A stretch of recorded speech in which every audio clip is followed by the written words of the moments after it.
Let's see how to solve this question.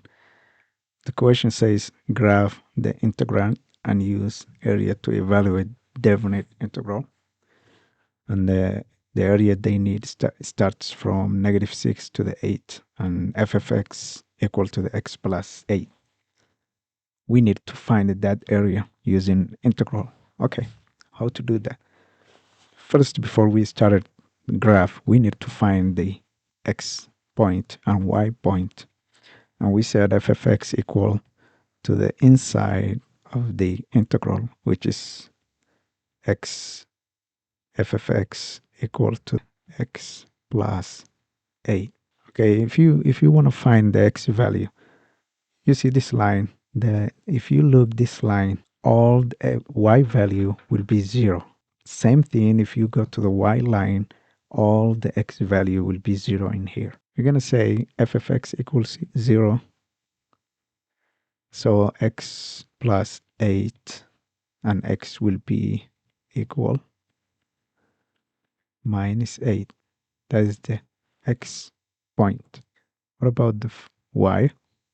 We're going to say x. We're going to take x 0 and we'll say f of x equal 0 plus 8, which is equal 8. So our 2 points will be -8 to the 8. So we're going to connect these 2 points starting from the -8, going all the way to the 8. But I want to extend until I go to the close to that 8 because they're asking us all that area. So I'll be end this point. Okay. We need to get the area from -6 all the way down to the 8. We need this to all these areas. That's what we're looking for.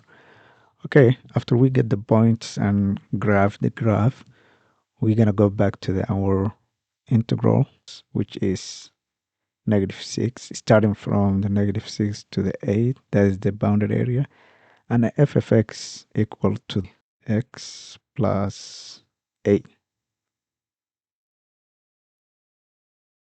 ex. You have to say x because the function is x. So this one equal to the what this one is equal. So if you want to fix or if you want to solve integrals, mean is antiderivative.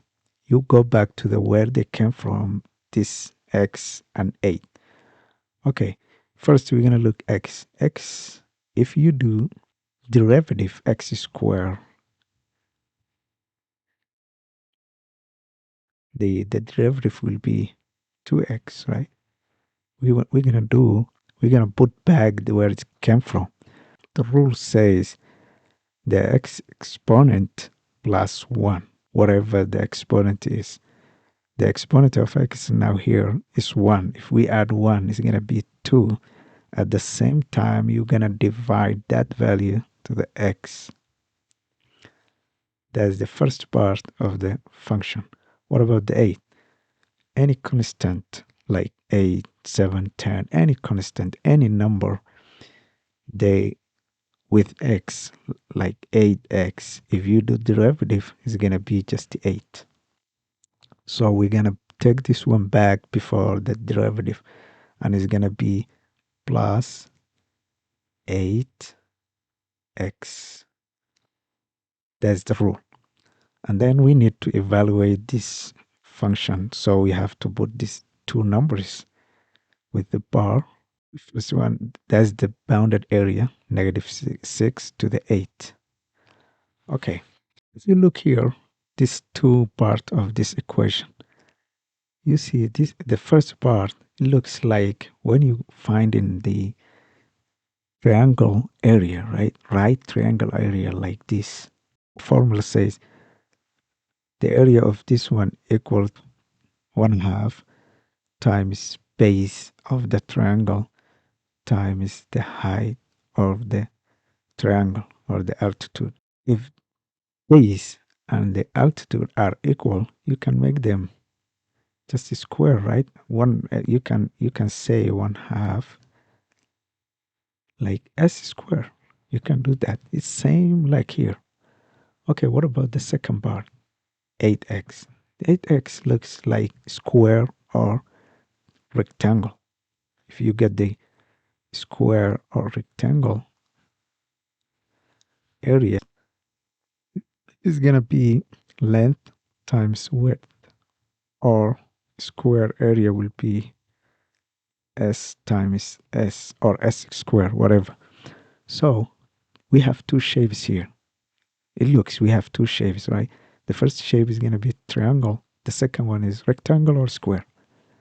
If we go here, our graph, can we find that two shapes? Yes, we can find.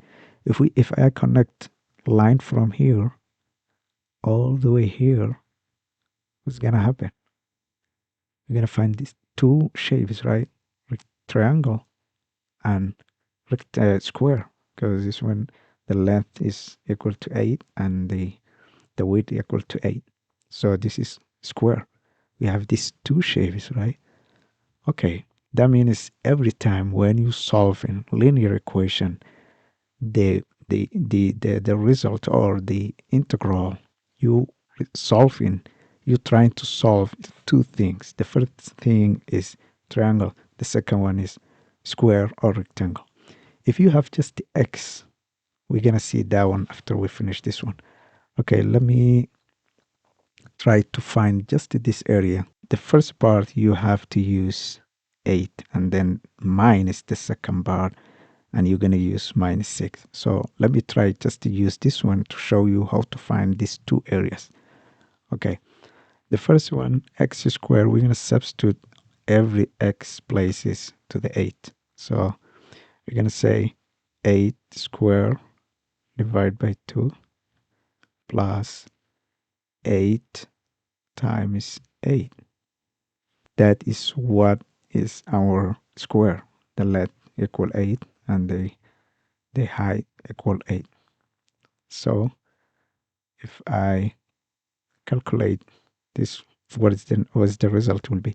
8 squared divided by 2 will be 64, divided by 2 will be 32, plus that is the triangle area, right? It's 32.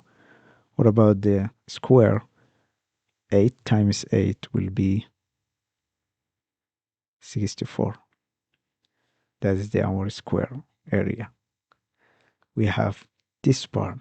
The first one is triangle, the second one is square, and we find the area of both. If I add them, the result will be 32 plus 64 will be 96.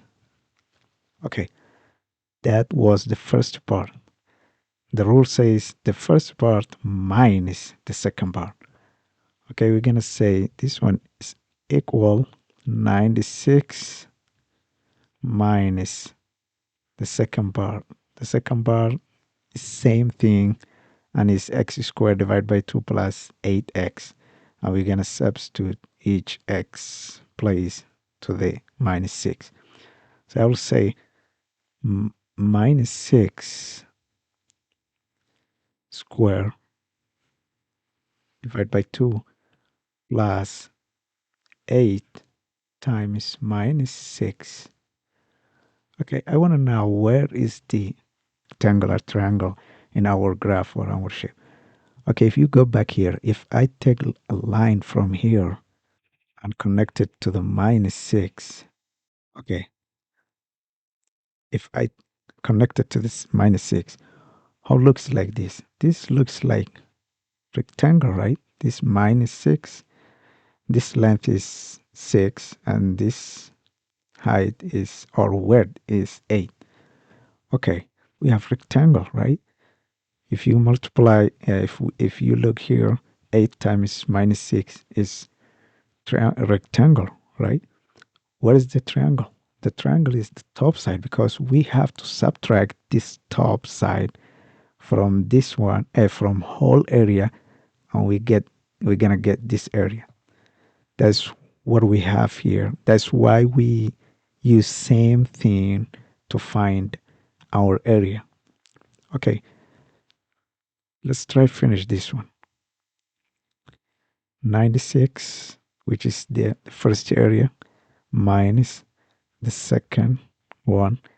If we square minus 6, we're gonna get 36. Divide by 2 will be 18. Will be 18, which is this area, triangle area, plus, but if we multiply this one, 8 times minus 6 will be minus 48. So we're going to subtract that one from 48, which is the total area. Okay, finally, 96, which is this side area. If we subtract 18 minus 48 will be minus 30. That minus, if we multiply with this minus, is going to be plus and will be 30. The total area will be 126. So you see how it's easy. I wanted just to show you before you do just calculation and get the area. I was just trying to show you why you need to put this function x plus 8 to the originally where they came from before they do derivative, because you need to make shapes, different shapes to get the different areas and then add them. Every time you solve in linear equation, you're gonna end up these two shapes. One of them will be the square triangle. The second one will be square or rectangle. Okay, let me try the just x. If you get like just x, like they ask you to get this integral like 0 to 2 and x dx. What do you think? This one is going to be just a triangle, right? If you take this one back to the originally when it came from, we said x exponent plus 1 is going to be x squared divided by 2. And you need the area from 0 to 2. Just x, if you get the f of x, just f of x equal just x, that means the line is going to start from the origin here, going all the way to the top. Okay, they ask you to get just this area. They need just that area. How you get that area? Okay, you're going to say, we said this one, this triangle, right? It's right here. Triangle is right triangle, which has right angle. Okay, if you substitute the x value 2, it's going to be 2 squared over 2, which is equal 4 divided by 2 is going to be 2. This area is 2. Every time you're trying to solve any linear function, you're going to have these two things. One of them will be triangle, second one will be rectangle or square. The other way you can solve, which is the easiest one without using the integral, you can say just this area. You can take whole area and subtract just this area. You can do that way if you want. How you can do that? You can do it area equal to 1/2 times the base. What's the base of this triangle? From here to here is going to be 16, right? 16 times, what about the height? The height will be, this is from here to here 8. If you add this second 8 will be 16 times 16 minus this little area. This little area from here to here is going to be 2, right? 1, 2. That's the base of this area, this triangle. What about the altitude? Altitude is going to be same. It's going to be 2. If you look here, it's going to be 2, right? And will be 1/2 times 2 times 2. The area will equal 16 times 16 will be 256. If you divide by 2, it's going to be 128. 8 minus 2 times 2 will be 4. Divided by 2 is going to be 2. The total area will be 128.26. This is the easiest way to find that area. But if you want to use the integral, or if they ask you to find as integral, you can follow this way. Or if you want to verify if your result is correct, you can use this easy way and find the area. Just take the whole area and then subtract this small triangle. Okay, thank you for your watching.